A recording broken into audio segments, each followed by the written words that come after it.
छोटे से शहर में राजेश रहता था। राजेश एक अमीर घराने का मालिक था, लेकिन उसका दिल गांव जैसा सादा था।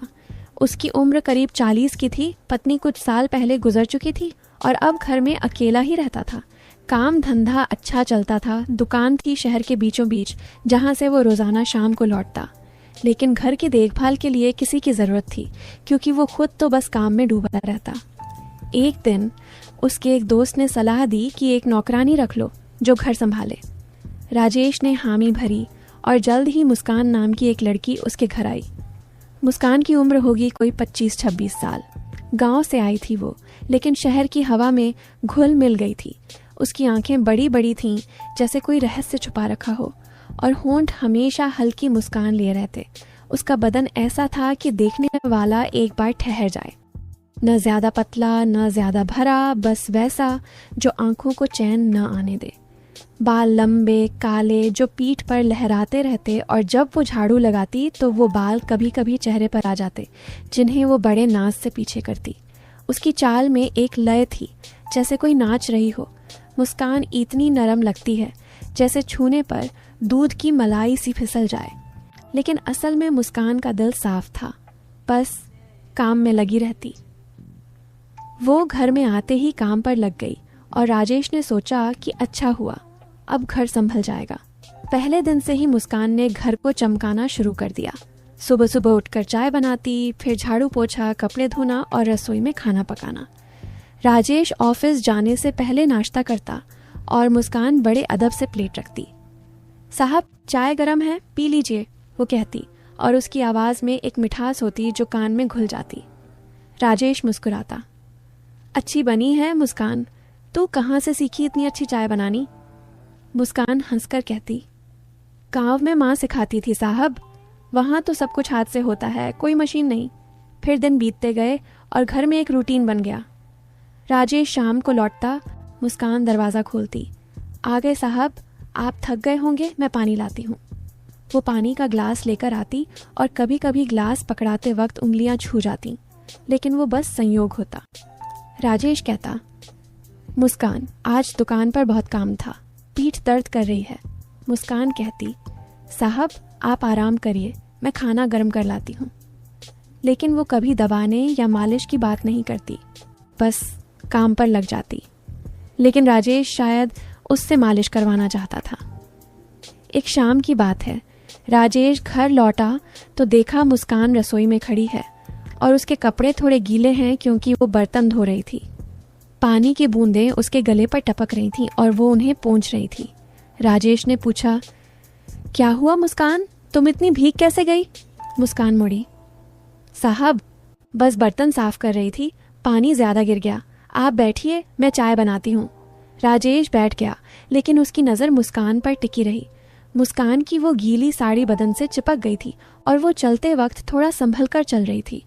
शायद मालिक कुछ कहे, लेकिन राजेश ने बस कहा, मुस्कान तू अच्छा काम करती है, बस जल्दबाजी मत किया कर, घर अब पहले से ज़्यादा साफ लगता है। मुस्कान शर्मा गई। धन्यवाद साहब, मैं तो बस अपना फ़र्ज़ निभाती हूँ। और बात वहीं ख़त्म हो गई। फिर मुस्कान ने चाय दी और राजेश ने पी ली। वो रात मुस्कान अपने कमरे में गई जो घर के पीछे छोटा सा था और सो गई। राजेश भी अपने कमरे में, लेकिन उसके मन में मुस्कान की वो मुस्कान घूम रही थी। अगले कुछ दिनों में मुस्कान और राजेश की बातें बढ़ने लगीं। सुबह नाश्ते पर राजेश पूछता, मुस्कान तेरे गांव में क्या क्या होता है, तू कभी बताती नहीं? मुस्कान हंसकर कहती, साहब वहाँ तो खेत हैं, जानवर हैं, मैं तो बचपन से काम करती हूँ, माँ बाप की मदद, यहाँ शहर में सब अलग है लेकिन अच्छा लगता है। राजेश कहता, हाँ शहर में सब तेज़ है, लेकिन तू जैसे गांव वाली सादगी लिए है, वो अच्छी लगती है। मुस्कान की आंखों में चमक आ जाती। साहब आप भी अच्छे हैं, कभी गुस्सा नहीं करते। एक दिन मुस्कान घर साफ कर रही थी और राजेश का कमरा साफ करते वक्त उसने देखा कि वहाँ एक पुरानी फ़ोटो है, राजेश की पत्नी की। मुस्कान ने पूछा, साहब ये कौन है? राजेश उदास हो गया और बोला, ये मेरी बीवी थी मुस्कान, गुजर गई कुछ साल पहले।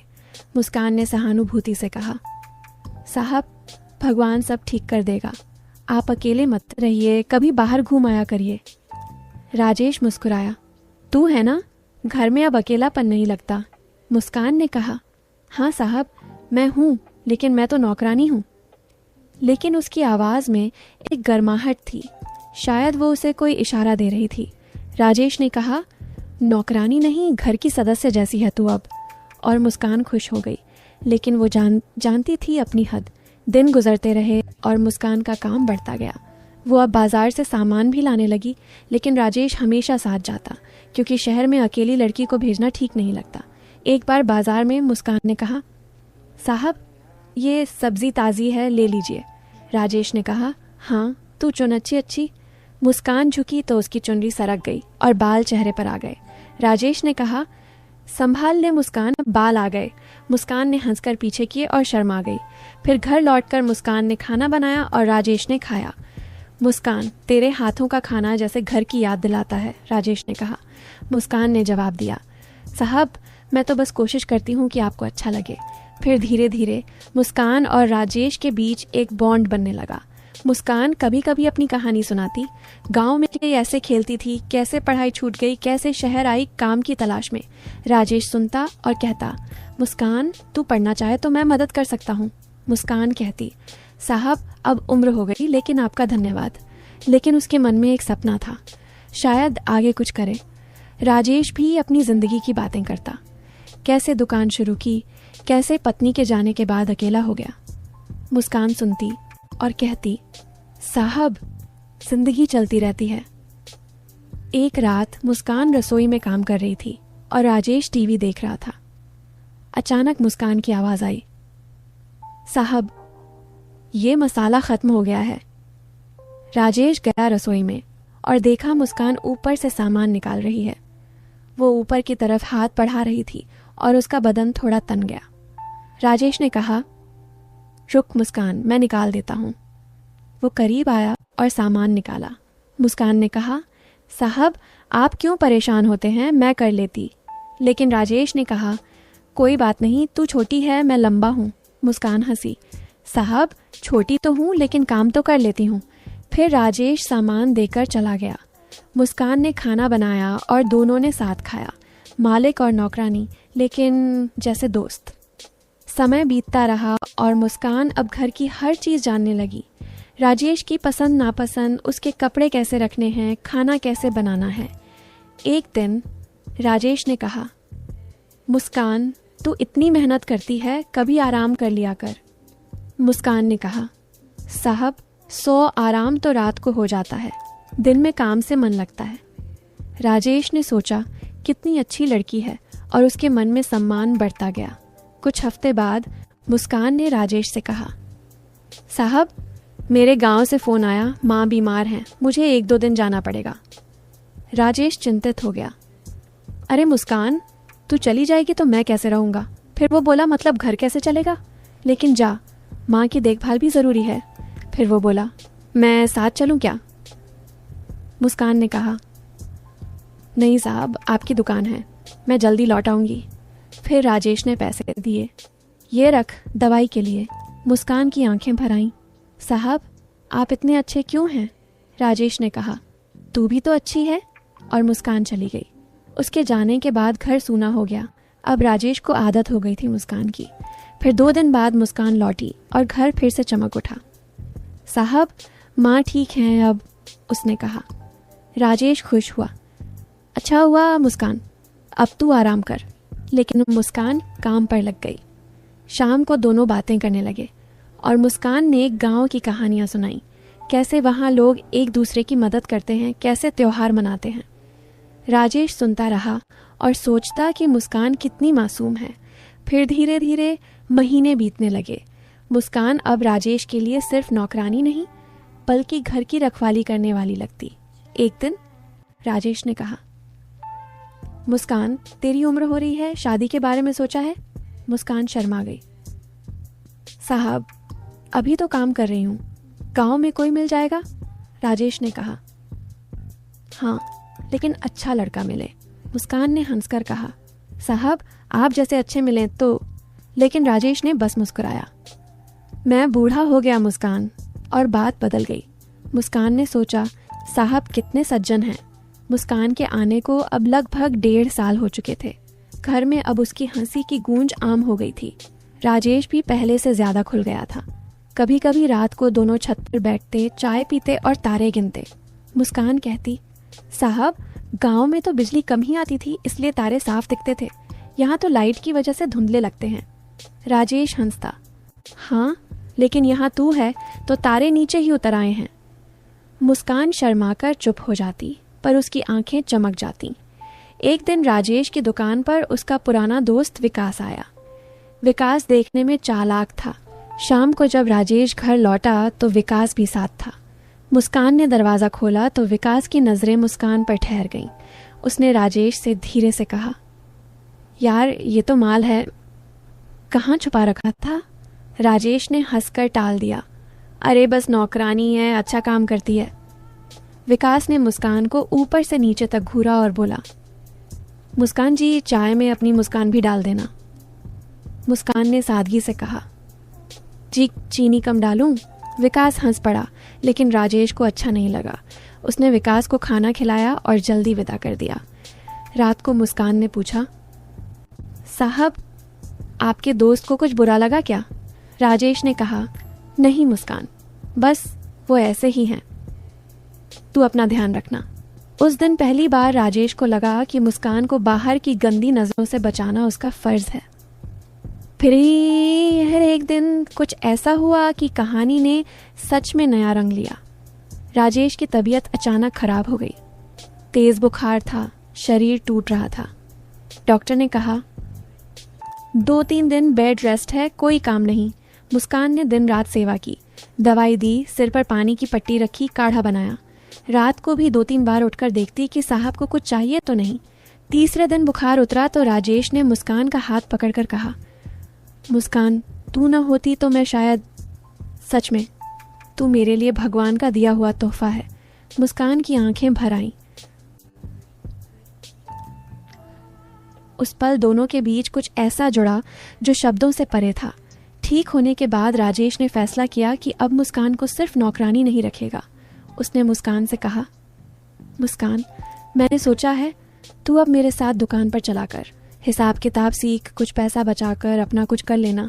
तू इतनी समझदार है, यूं घर में काम करते रहना ठीक नहीं। मुस्कान चौंक गई। साहब मैं तो अनपढ़ सी हूँ। राजेश ने कहा, अरे मैं सिखाऊंगा, और शाम को एक मैडम को बुलाया है, तुझे पढ़ना लिखना सिखाएगी, खर्चा मेरा। मुस्कान के पैरों तले ज़मीन खिसक गई। वो रो पड़ी और राजेश के पैर छू लिए। साहब मैंने कभी सोचा भी नहीं था कि कोई मेरे लिए इतना करेगा। अगले ही महीने से मुस्कान दुकान पर जाने लगी। पहले तो सिर्फ देखती थी, फिर हिसाब लिखने लगी। उसकी लिखावट साफ थी, दिमाग तेज। ग्राहक भी मुस्कान से बात करके खुश होते। राजेश को लगता कि जैसे उसकी बेटी दुकान संभाल रही हो। शाम को क्लास होती, मुस्कान 6वीं तक की किताबें पढ़ने लगी। रात को राजेश पूछता, क्या सीखा आज? मुस्कान शर्माते हुए बताती और राजेश गर्व से भर जाता। धीरे धीरे मुस्कान बदलने लगी। कपड़े वही सादे, लेकिन आत्मविश्वास बढ़ गया। अब वो राजेश से खुलकर बात करती। एक दिन उसने कहा, साहब मैंने सोचा है जब मैं अच्छे से पढ़ लिख लूंगी और हिसाब अच्छे से समझ जाऊंगी तो अपना छोटा सा ब्यूटी पार्लर खोलूंगी, गांव की लड़कियों को सिखाऊंगी। राजेश ने मुस्कान को गले लगा लिया। पहली बार ऐसा हुआ था, और कहा, मुस्कान आज तूने मुझे सबसे ज्यादा खुशी दी है। फिर शहर में बातें होने लगी। लोग कहते, राजेश की नौकरानी तो अब मालकिन बनने वाली है। कुछ गलत बातें भी की, लेकिन राजेश ने किसी को मुंह नहीं लगने दिया। उसने साफ कह दिया, मुस्कान मेरी बेटी जैसी है, जो उसकी इज्जत को हाथ लगाएगा मेरे सामने नहीं आएगा। फिर एक दिन वो आया जिसका किसी ने अंदाजा भी नहीं था। मुस्कान की माँ गांव से आई। उसने राजेश के पैर छुए और रोते हुए कहा, मैंने अपनी बेटी को आपके पास काम पर भेजा था, आपने उसे बेटी बना लिया, मैं क्या दूं आपको? राजेश ने कहा, ताई जी बस मुस्कान को अपना आशीर्वाद देना। माँ ने मुस्कान को बुलाया और सबके सामने कहा, आज से ये तेरा घर है, ये तेरा बाप है। और फिर सबके सामने उसने राजेश से कहा, मैं चाहती हूँ कि मेरी बेटी इस घर की बहू बने, अगर आपका दिल मान जाए तो। कमरे में सन्नाटा छा गया। राजेश की आंखें नम हो गईं। मुस्कान सिर झुकाकर खड़ी थी। उसका चेहरा लाल हो रहा था। राजेश ने मुस्कान की तरफ देखा। मुस्कान की आंखों में डर था, शर्म थी और कहीं गहरे में एक सवाल भी। राजेश ने धीरे से कहा, मुस्कान, तू क्या चाहती है? मुस्कान ने पहली बार साहब की आंखों में सीधे देखा और कहा, साहब, आपने मुझे वो सब दिया जो मेरे माँ बाप भी नहीं दे पाए। अगर आप मुझे अपनी बेटी समझते हैं तो बेटी बनकर रहूंगी। अगर आप मुझे अपनी हमसफ़र समझते हैं तो मैं आपकी मुस्कान हमेशा रहूंगी। राजेश ने मुस्कान का हाथ थामा और माँ से कहा, ताई जी, आपकी बेटी को मैं अपनी बेटी नहीं, अपनी ज़िंदगी के साथी बनाना चाहता हूँ। अगर मुस्कान राज़ी है तो मैं आज से उसका हूँ। मुस्कान ने रोते हुए हाँ कह दिया। शादी बहुत सादे तरीके से हुई। पूरे मोहल्ले को बुलाया गया। जो लोग पहले गलत गलत बातें करते थे वो भी आए और सर झुकाकर बधाई देने लगे। मुस्कान दुल्हन बनी तो उस दिन सच में लग रहा था कि तारे सच में ज़मीन पर उतर आए हैं। शादी के बाद मुस्कान ने अपना ब्यूटी पार्लर खोला। नाम रखा मुस्कान स्माइल।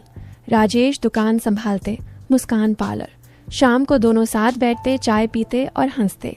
अब मुस्कान राजेश को साहब नहीं, जी कहती थी और राजेश कहते, मुस्कान, तूने मुझे दूसरा जीवन दिया है।